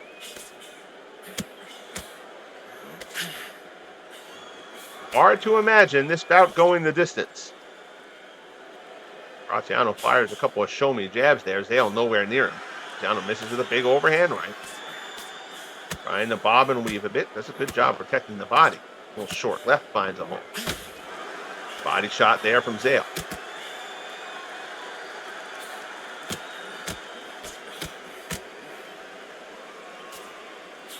Zale certainly is landing more than Graziano is at this point. Zale's defense has been a bit better than advertised so far. He's certainly taken plenty of shots. Given the way these guys are fighting, Zale has certainly shown a defensive advantage. It may not be that Zale's defense has actually been that good. It's just that Graziano gets hit a lot. Minute into round 3. Body shot there without quite as much starch to it. That one lands well, though. Zale tries to dig to the body. Graziano isn't having it. Cut, misses, right, misses. Good job there from Graziano, dodging.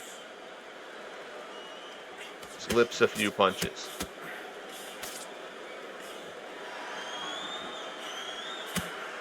They're not dealing with Nicolino Loesch, Pernell Whitaker here by any stretch in the defensive category. These guys are bangers. Minute 15 remaining in round number 3. Graziano seemed to get frozen a little bit by that one shot there from Zale. Again, trying to fire off that right, but Graziano can't find the range with it. All of those landed low. Decent left, decent right combination there from Graziano. Those are off the shoulders and the gloves. Combination there from Zale. That last right hand certainly landed. Good shot there from Zale.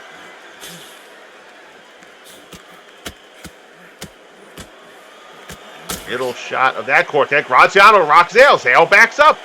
Graziano caught him again. Again, Zale has had the better of the round, but Graziano rocks him as he did in round 2. 30 seconds remaining in the round. Good left from Graziano. Decent straight right hand there finds the mark. Zale backs up, another straight right from Graziano. Combination and again, left right from Zale, and Graziano gets frozen. 15 seconds left in round number 3. Fighters in tight. 10 seconds remaining in the round. Graziano again staggers Zale, but Zale seems to weather it as we get to the end of round number 3. Good round there. I think Zale was having the better round. Graziano at some point has to be credited for hitting the more damaging shots. I would give that third round to Graziano. I have Zale 2-1. And of course I have no scoring say here. You'll see the CompuBox scorecard has Tony Zale winning all 3 rounds. I would disagree with that. I would give that third round to Graziano. You could argue that second round as well. Zale comes right out to open the 4th, gets Graziano near the ropes and starts to work the body a little bit. Good. Downstairs, upstairs. That right landed up high. Zale again, left, right. Tries to fire. Now he goes to the body. Another body shot from Zale. Zale not following up. Graziano's power certainly has Zale at least a little bit. When he has stunned Graziano here, he has not gone in for the kill. He worries about leaving himself open to Graziano's power. Again, while we sit here and say we can't see this fight going the distance, Tony Zale would be very happy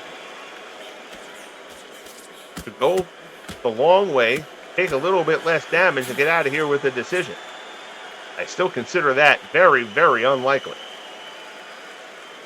Graziano stalking, Zale backing up. Graziano just keeps coming forward. Zale again trying to work to the body. Winging left hand from Graziano. Zale misses the mark there. Graziano ducks under a big right from Zale. Body shot. Graziano is the one who digs the body shot in that time. Zale answers with the right hand. Minute 20 remaining.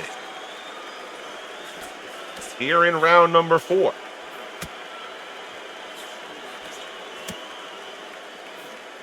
Graziano showing a little bit better movement.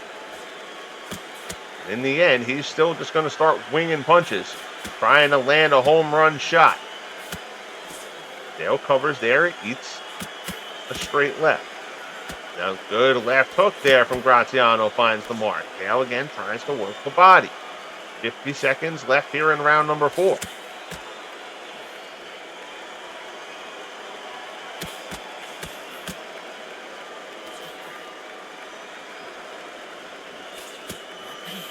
Graziano covering.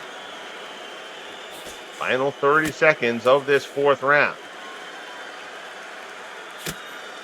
Graziano in big defensive posture there, catches an uppercut from Zale. Didn't quite hit him flush as we get to 20 seconds left.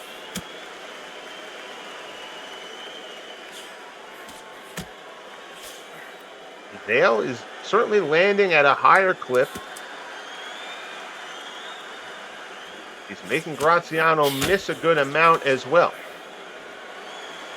So the kind of things that the judges like, but it still feels like Graziano has landed the more damaging shots in the course of this fight. You can see there's a bit of swelling around the left eye of Rocky Graziano. Nothing major at this point, just something to keep an eye on. As the fighters get spoken to between rounds, and we get ready for round number 5. It has been a fun one here so far. A worthy main event on what has been a fun first broadcast here for the London Sports Universe Boxing Federation. Zale and Graziano again start out in the middle of the ring, as they have in every round to this point. Graziano backs off a bit. Zale tries to work the body, slips an uppercut between the gloves. Zale has started to find a home with that uppercut again. Gets a jab. Again, tries to go to the body, tries to get an uppercut. That one, Graziano blocks. Zale trying to stay out of the range of that powerful Graziano right hand. Oh, good body shot there from Graziano. Graziano's biggest problem to this point has been that though he's landed those harder shots, he's landing hard single shots, and he hasn't been able to kind of capitalize after them.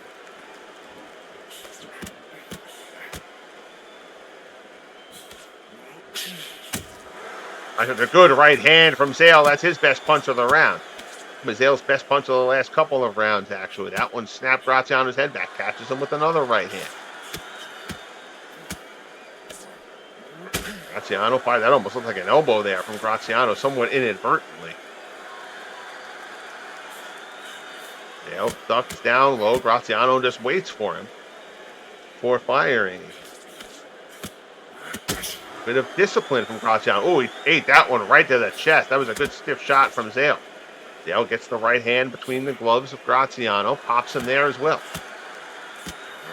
Couple of straight rights from Graziano. Good uppercut again from Zale. Finds the mark. Final minute here in round number 5.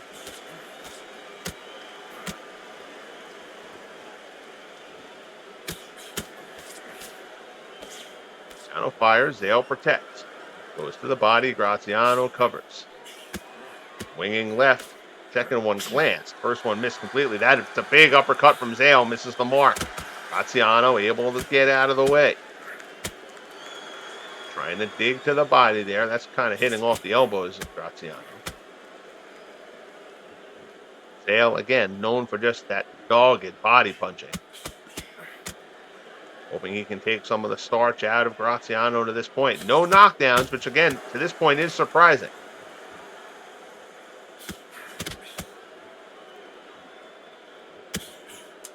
Ten seconds left in the round. Not quite as many punches of note here in this round as there have been. Fighters make it to the bell. For those two, that was a rest round almost.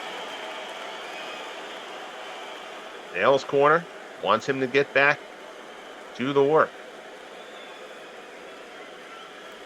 Graziano, there is no back down in Rocky Graziano. Zale's corner knows it. They say he's going to be right there for you. Feed it to him. You get ready for round number 6.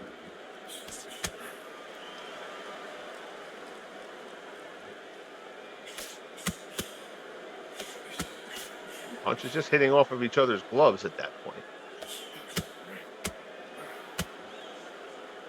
Again, Zale trying to dig into the body. Graziano protecting surprisingly well. He was not doing that early in the fight, but Graziano was taking good instruction from his corner. Doing the best he can. Now he tries to open it up a little bit. He lands a couple there. Nothing with mega force there. That last right hand landed pretty well. Zale was just landing scoring punch after scoring punch. He's not rocking Graziano to the same extent. Webb finds a home. Uppercut finds a home, then start working in the body. Zale taking his point.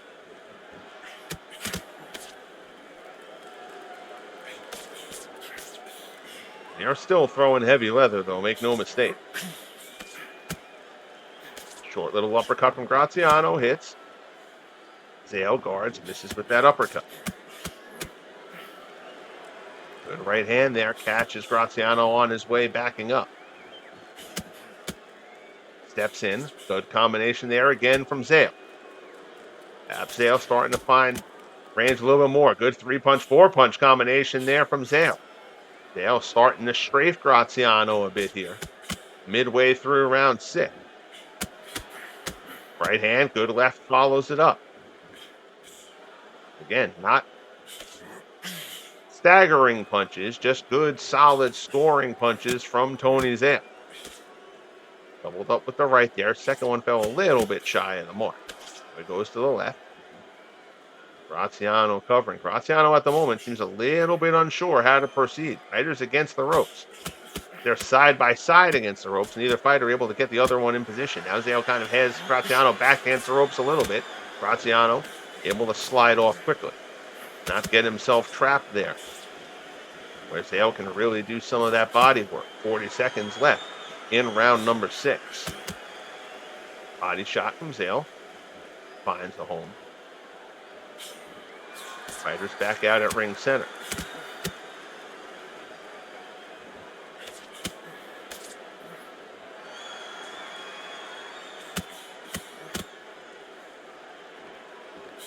There.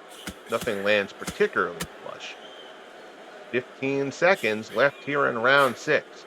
I have to say, I am very surprised that neither fighter has tasted the canvas to this point.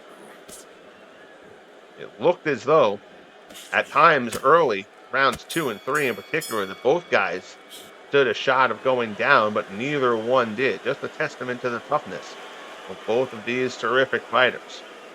Tony Zale ranked 3rd. Rocky Graziano ranked 6th. Here in the middleweight tournament, the middleweight bracket is loaded. Possibly the best divisional draw of any weight class here to start the LSUBF. Again, every champion in a weight class is history. And we'll get back to that. You'll see there on the CompuBox scorecard, they have Zale pitching a shutout to this point. I disagree with that. I mean, I've got Zale 4-2. But I thought Graziano definitely won that 3rd round. I thought Graziano had the 5th as well. So if that's the case, Rocky Graziano needs to get to heavy work here. Again, that CompuBox scorecard does not necessarily reflect the scorecard, the official scorecard. That's basically our Harold Letterman equivalent.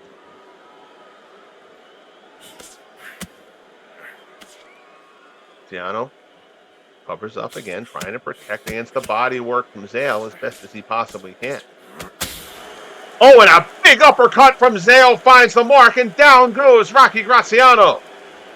Graziano tastes the canvas. Well, we said we were surprised there hadn't been a knockdown yet.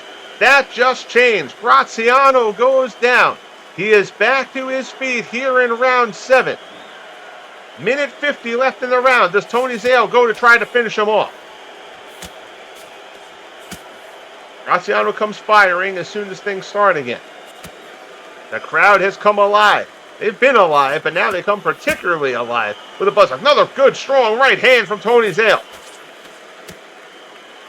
Graziano fires away. Zale able to protect. Past the midway point here in round number 7.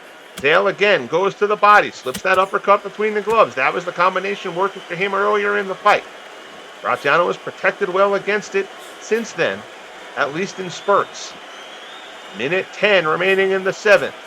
Graziano and Zale along the ropes. Neither fighter letting themselves get trapped there. Big uppercut. Graziano and Zale goes down.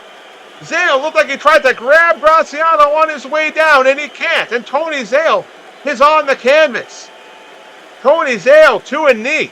I'm not sure he's getting up. He's not. Oh my goodness. Rocky Graziano has knocked out Tony Zale. Round 7. Rocky Graziano dropped earlier in the round. Nobody had gone down through 6. We talked a few times about how that was a surprise. Zale puts Graziano down in round 7. and Graziano rises and does the same. Zale can't answer the count, and Rocky Graziano has taken out Tony Zale to move on to the semifinals of the LSUBF middleweight tournament. Oh, what a fight! Zale and Graziano just leaving it all out there on the table. Just a terrific pace, terrific action throughout, and that 7th round, I'll tell you, I thought once Zale put Graziano down, Graziano might not be long for this fight. But Graziano gets up off the canvas and lands just a devastating uppercut to Tony Zale to put him down for the count. And Rocky Graziano, the number 6 seed, survives. And he moves on to the semifinals. Here's a slow motion look at the sequence that finishes it. Zale goes for a right, Graziano blocks. Now Graziano steps in on him. Zale can't get that left hand in front of him to protect anything because Graziano closed the distance. And then we'll take one final look here. Look after the body shot. Graziano steps in. That left hand from Zale never gets in front to guard him, and the uppercut from Graziano lands. Tony Zale will be heard from again. Don't you worry about Tony Zale. But for right now, Rocky Graziano is the story here. What a victory for The Rock. So that will do it from ringside, folks. I greatly appreciate you all tuning in here. We had a great trio of fights on this first ever LSUBF Championship Tournament card. Junior welterweights, Miguel Cotto took the majority decision over Zach Padilla. Junior featherweight, Manny Pacquiao stayed a perfect 22-0 with 22 knockouts with a 9th round stoppage of Jesse Benavides. And then in our main event, it certainly lived up to the billing. Rocky Graziano gets off the deck in the 7th round and knocks out Tony Zale to advance in the middleweight tournament. Hope you will join me for the next card here on the channel, which will be Tuesday night. The LSUBF Championship Tournaments continue. That will open up at lightweight as Freddie Welsh, the Welsh Wizard, takes on Sugar Shane Mosley.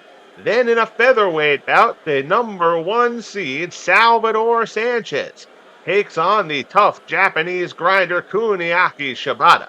And then, in the main event, we will have another middleweight bout.